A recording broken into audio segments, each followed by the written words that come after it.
Hi everyone, welcome to online study. स्वागत है एक बार फिर से ऑनलाइन स्टडी के इस नए वीडियो में। इस वीडियो में हम बात करेंगे फिगर्स ऑफ स्पीच की, जिसका अर्थ होता है अलंकार। तो आइए देखते हैं अलंकार क्या होता है, इसकी डेफिनेशन क्या है। A figure of speech is a departure from the ordinary form of expression or the ordinary course of ideas in order to produce a greater effect। अर्थात कहने का अर्थ होता है जिस तरह से हम अपने खूबसूरती को बढ़ाने के लिए तरह तरह के आभूषण या फिर कपड़े या फिर मेकअप करते हैं, ठीक इसी तरह से हम अपनी बात को अच्छा बनाने के लिए जिन शब्दों का प्रयोग करते हैं उसी को फिगर ऑफ स्पीच कहते हैं। एग्ज़ाम में आपको फिगर ऑफ स्पीच है तो ग्रामर का पार्ट, लेकिन यह फर्स्ट पेपर अर्थात टेक्स्ट बुक के साथ आता है। तो आइए देखते हैं types of figure of speech कितने होते हैं। हमारे पास फिगर ऑफ स्पीच हैं 7 प्रकार के। इसमें देखते हैं फर्स्ट टाइप है सिमिल, जिसका अर्थ होता है उपमा अलंकार। मेटाफोर, जिसका अर्थ होता है रूपक अलंकार। पर्सनिफिकेशन, मानवीकरण। एपस्ट्रॉफी, संबोधन। हाइपरबोल, अतिशयोक्ति। ऑक्सीमोरॉन, विरोधाभास। ओनोमेटोपोइया, ध्वनि सूचक। तो आइए इस टॉपिक के एक एक अलंकार को अर्थात एक एक फिगर ऑफ स्पीच को क्लियर करते हैं। क्या होता है सिमिल, इसे हम सबसे पहले देखेंगे। सो फ्रेंड्स, वीडियो के अंत तक बने रहिए, आपको इस वीडियो में बहुत ही इंटरेस्ट आने वाला है। देखते हैं सिमिल क्या होता है। तो सिमिल, जिसका अर्थ होता है उपमा अलंकार, इसकी डेफिनेशन होती है in a simile a comparison is made between two objects of different kinds which have at least one point common and words of comparison like so and as are used। इसका अर्थ होता है उपमा में भिन्न भिन्न प्रकार की दो ऐसी वस्तुओं में तुलना की जाती है जो कम से कम किसी एक बात में समान हो।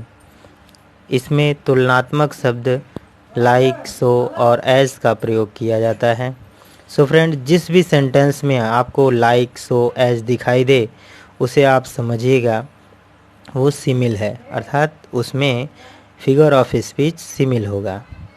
जैसे हम कहें life is like a dream, जीवन एक स्वप्न के समान है, यानी जीवन स्वप्न की तरह है। हर face is like a rose, उसका चेहरा गुलाब की तरह है। He is as strong as a lion, वह एक शेर की तरह बलवान है यानी मजबूत है। फ्रेंड्स, इसमें एक वस्तु की तुलना दूसरे से की जाती है, अर्थात समानता प्रदर्शित की जाती है। आपने एक गाना सुना होगा, फूलों सा चेहरा तेरा, कलियों सी मुस्कान है। फूलों सा चेहरा तेरा, कलियों सी मुस्कान है। फूल है, अर्थात उसके चेहरे की जो तुलना है वो फूल से की गई है। जब एक ऑब्जेक्ट की तुलना दूसरे ऑब्जेक्ट से की जाए अर्थात वह उसकी तरह होना चाहिए, तब ऐसे सेंटेंस में जो हमारा फिगर ऑफ स्पीच होगा वो सिमिल होगा। एक बात आपको नोट रखना है, नोट में क्या करना है, a comparison of two of the same kind is not a simile. जैसे हम कहें, मतलब एक ही प्रकार के यदि 2 ऑब्जेक्ट हैं तो उसमें अगर तुलना की जाए तो सिमिल नहीं होता है। For example, Rama is as noble as his father में सिमिल नहीं है। क्यों? क्योंकि राम और उसके पिता दोनों ही एक ही जेंडर हैं, एक ही प्रकार के नाउन हैं, इसलिए इसमें सिमिल नहीं होगा। सो फ्रेंड्स, आपको ये कैसा लगा आगे हमें कमेंट करके हमारा दूसरा फिगर ऑफ स्पीच है मेटाफोर। मेटाफोर का अर्थ होता है रूपक अलंकार। इसका डेफिनेशन देखेंगे फ्रेंड्स।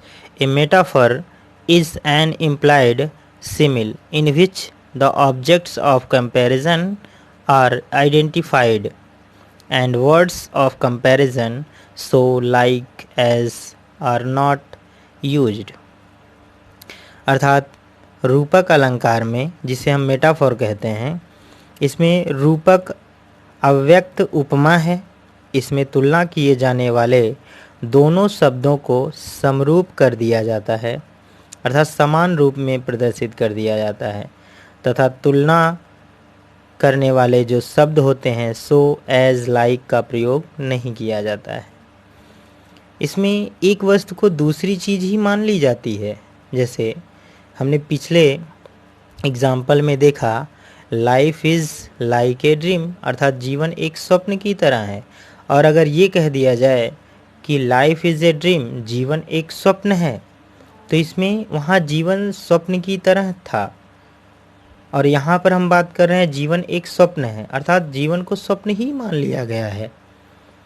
तो इसमें क्या होगा? मेटाफोर। अर्थात जब एक वस्तु को कोई दूसरी वस्तु मान ली जाती है, अर्थात दूसरी वस्तु की ही तरह प्रदर्शित किया जाता है, तो इसे मेटाफोर कहते हैं। जैसे आपने एक गाना तू धूप है छम से बिखर, तू है नदियों बेखबर, बह चल कहीं उड़ चल कहीं, दिल खुश जहां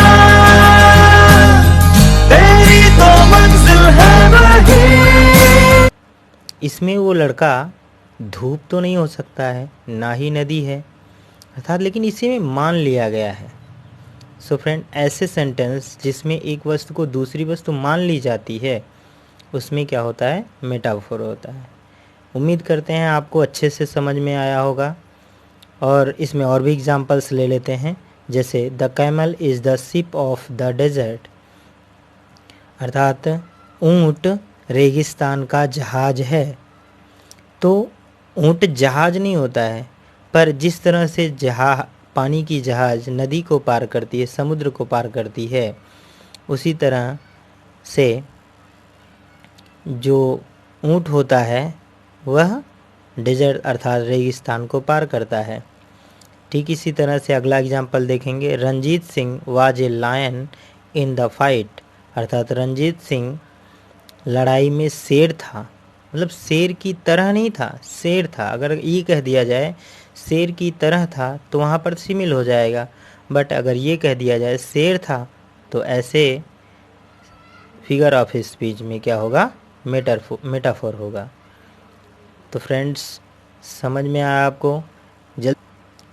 हमारा तीसरा फिगर ऑफ स्पीच है पर्सनिफिकेशन, जिसका अर्थ होता है मानवीकरण।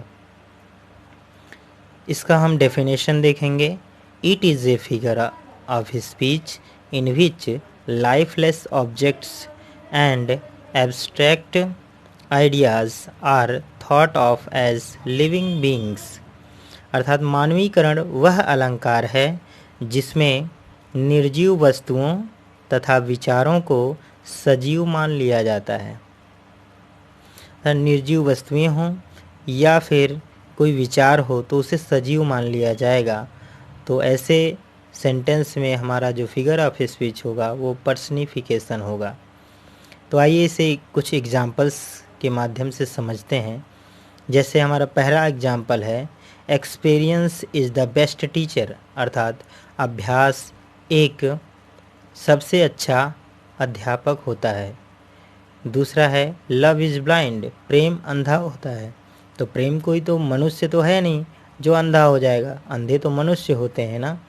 लेकिन प्रेम एक भावना होती है जिसे हम एक सजीव की तरह, मनुष्य की तरह व्यक्त कर रहे हैं, अर्थात लव इज़ ब्लाइंड, प्रेम अंधा होता है।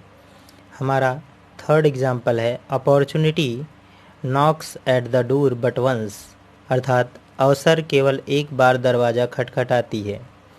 हम जानते हैं दरवाज़ा खटखटाने का कार्य कौन करता है, एक मनुष्य ही करेगा। पर यहाँ पर अवसर की बात कर रहे हैं, अर्थात एक विचार को हम क्या मान रहे हैं, एक मनुष्य की तरह ट्रीट कर रहे हैं। इसलिए ऐसे सेंटेंस में क्या होगा, पर्सनिफिकेशन होगा।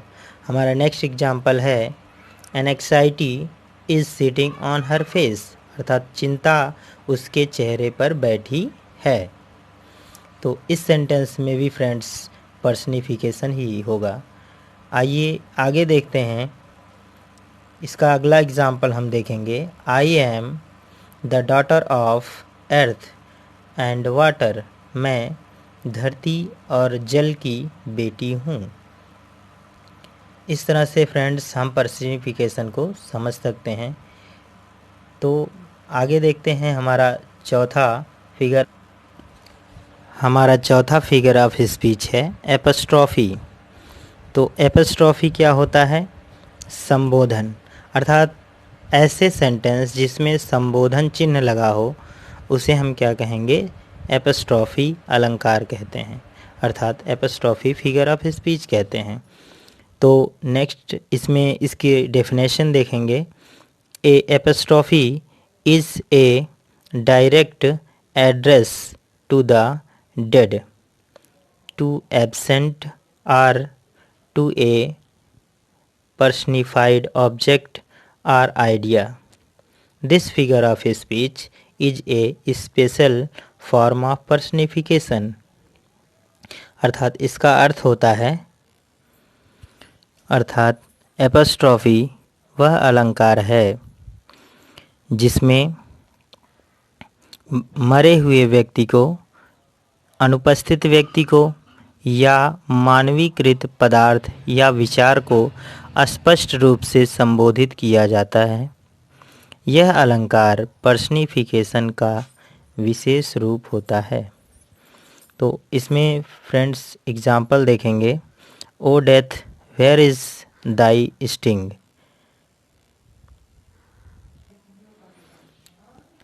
ओ death where is thy sting. Second है Milton, thou shouldst be living at this hour. Grave, where is the victory? और थर्ड है, नेक्स्ट है O captain my captain. Friends यह फिगर ऑफ स्पीच पहचानना बहुत ही आसान है। इसमें किसी भी सेंटेंस में यदि आपको संबोधन चिन्ह या फिर कॉमा ये सारी चीज़ें दिखाई दें तो आप उसमें समझ लीजिए एपस्ट्रॉफी ही है। जैसे पहले का अर्थ है O death where is thy sting, ऐ मृत्यु तू कहाँ है। और इसी तरह से हमारे नेक्स्ट में लिखा गया है ओ कैप्टन माय कैप्टन, ए कैप्टन मेरे, हे कप्तान मेरे कप्तान। सो फ्रेंड्स ये बहुत ही ईजी है, इसे समझना बहुत ही आसान है, क्योंकि किसी भी सेंटेंस में यदि एपस्ट्रॉफी लग जाता है, कोई भी संबोधन चिन्ह लगा हो तो उसे आप देखकर ही जान जाएंगे कि इस सेंटेंस में जो हमारा फिगर ऑफ स्पीच है वो एपस्ट्रॉफी ही होगा। आइए हम नेक्स्ट देखते हैं। हमारा पांचवा फिगर्स ऑफ स्पीच है हाइपरबोल, जिसका अर्थ होता है अतिशयोक्ति। तो इसका डेफिनेशन क्या होगा, hyperbole is that figure of speech in which things are represented as greater or less, better or worse than they actually are. अर्थात अतिशयोक्ति वह अलंकार है जिसमें वस्तुओं को उनकी वास्तविक स्थिति से अधिक बड़ा या छोटा, अधिक अच्छा या बुरा प्रदर्शित किया जाता है। अर्थात किसी भी वस्तु को इतना बड़ा बना दिया जाए जिससे उसकी कल्पना न की जाए। जैसे their chief was mountain high, यानी आप उनका सरदार माउंटेन हाई यानी पर्वत के समान ऊंचा था। अरे भाई कोई भी इंसान पर्वत के समान तो ऊंचा हो नहीं सकता है। बस यहाँ वो बताना चाहते हैं कि आपका जो सरदार था वो बहुत बड़ा था। ठीक है, बस इसे बहुत ज़्यादा बढ़ा चढ़ा कर कह दिया जाता है। नेक्स्ट देखेंगे, they were swifter than eagles and stronger than lions, अर्थात वे बाज से थे, वे बाज से तेज थे, एंड स्ट्रॉन्गर दैन लायंस, और शेरों से अधिक बलवान थे। सो फ्रेंड्स, इससे अधिक, अब भाई बाज से अधिक तेज तो कोई हो नहीं सकता है और ना ही शेर से अधिक बलवान होगा, बस ये मान लिया जाता है। तो जिस सेंटेंस में किसी बात को बहुत ज़्यादा बढ़ा चढ़ा कर कह दिया जाए, उस सेंटेंस में जो फिगर ऑफ स्पीच होगा वो हमारा हाइपरबोल होगा। हमारा नेक्स्ट एग्जाम्पल है, if the rivers were dry, यदि नदियाँ सूख जाएं, I am able to fill it with tears, तो मैं इसे आंसुओं से भर दूंगा। भाई कोई नदी सूख जाए तो कोई आंसुओं से भर सकता है? नहीं ना, बस इसमें मान लिया जाता है कि हम अधिक आंसू बहा सकते हैं। आइए फ्रेंड्स, हम अगला देखेंगे। इसमें हमारा फिगर ऑफ स्पीच होगा। हमारा छठा फिगर ऑफ स्पीच है ऑक्सीमोरॉन, अर्थात ऑक्सीमोरॉन का अर्थ होता है विरोधाभास, अर्थात जिस सेंटेंस में एक बात का विरोध होता है, किसी बात का विरोध हो, उस सेंटेंस में जो हमारा फिगर ऑफ स्पीच होता है वो ऑक्सीमोरॉन होता है। इसकी डेफिनेशन की बात करें तो आप इस तरह से लिख सकते हैं, an oxymoron is a figure of speech in which two opposite ideas are put together, अर्थात विरोधाभास वह अलंकार है जिसमें दो विरोधी गुण एक साथ दिए जाते हैं। एग्जाम्पल से इसे और अच्छे से समझ सकते हैं। लव इज बिटर स्वीट, अर्थात प्रेम कड़वा और मीठा होता है। फ्रेंड्स, प्रेम कड़वा और मीठा होता है, तो क्या आप बता सकते हैं दुनिया में कोई भी ऐसा फल हो जो मीठा भी हो और कड़वा भी हो? दुनिया में कोई भी ऐसा फल नहीं होता है जिसमें एक ही साथ दो गुण आए, मीठे और कड़वे होने का। बट लव को बताया जा रहा है। जैसे एक प्रेमी की जब प्रेमिका अच्छा व्यवहार करती है तो उसे वह मीठा लगता है, और अगर वह उससे अच्छा व्यवहार ना करे तो वही प्रेम उसे कड़वा लगने लगता है। तो इस प्रकार से लव इज़ बिटर स्वीट, अर्थात प्रेम कड़वा और मीठा होता है। नेक्स्ट एग्जाम्पल देखेंगे friends, this is an open secret, यह एक खुला रहस्य है। भाई जो चीज़ खुल गया वो रहस्य कहाँ रह गया? रहस्य का अर्थ है जो छिपा हो, पर यहाँ ओपन भी है और रहस्य भी है, तो इसमें क्या है? विरोधाभास हो रहा है। तो इस सेंटेंस में भी हमारा जो फिगर ऑफ स्पीच होगा वो ऑक्सीमोरॉन ही होगा। नेक्स्ट देखेंगे, the boy is regularly irregular, अर्थात लड़का नियमित रूप से अनियमित है। भाई कोई चीज़ नियमित और अनियमित कैसे हो सकती है? नहीं हो सकती है ना, बट हम इसे आपको समझाने की कोशिश कर रहे हैं। जैसे हम कहें कि एक लड़का हर रोज़ स्कूल आता है लेकिन देरी से आता है, तो उसमें रेगुलरिटी तो है कि वो हर रोज़ आता है, बट इरेगुलेशन भी है कि वह देरी से आता है। आया समझ में आपको?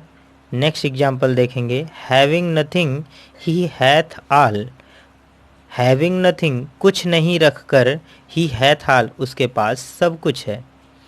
तो इस प्रकार से हम ऑक्सीमोरॉन को समझ सकते हैं। हमारा नेक्स्ट फिगर ऑफ स्पीच होगा,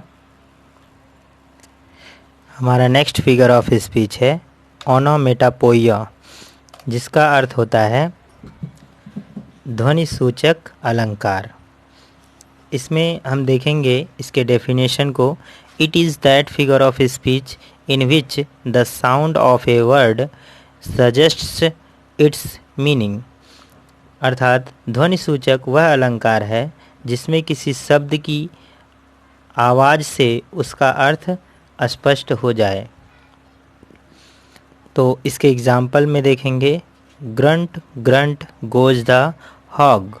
ग्रंट ग्रंट का मतलब होता है गुरगुराना और हॉग का अर्थ होता है सुअर। जैसे grunt grunt goes the hog अर्थात सुअर गुरगुराते हुए जाता है। I heard the humming of bees. मैंने मधुमक्खियों के भनभनाने की आवाज़ सुनी। द स्नैक्स हिस अर्थात सर्प फुफकारते हैं।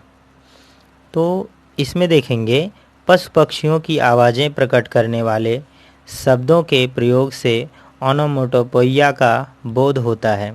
तो जिसमें भी किसी जानवर या पक्षी के आवाज़ की बात हम करें तो ऐसे सेंटेंस में जो हमारा फिगर ऑफ स्पीच होगा वो ओनोमोटोपोइया होगा। सो फ्रेंड्स, आपको ये वीडियो कैसा लगा हमें ज़रूर कमेंट सेक्शन में बताएं और हम कुछ एक्सरसाइज आपको दे रहे हैं, इसका आंसर आप हमें कमेंट बॉक्स में दीजिए। ये देखिए फ्रेंड्स, आपके पास सामने एक्सरसाइज है, इसे आप अच्छे से करिए और जो भी सेंटेंस आपको ना समझ में आए उसे कमेंट बॉक्स में हमसे ज़रूर पूछिए, हम उसका आंसर ज़रूर देंगे। आपको ये वीडियो कैसा लगा हमें कमेंट सेक्शन में बताएं और ऐसे ही यूजफुल और इंटरेस्टिंग वीडियो के लिए हमारे चैनल को सब्सक्राइब करें, लाइक शेयर ज़रूर करें। Thanks for watching.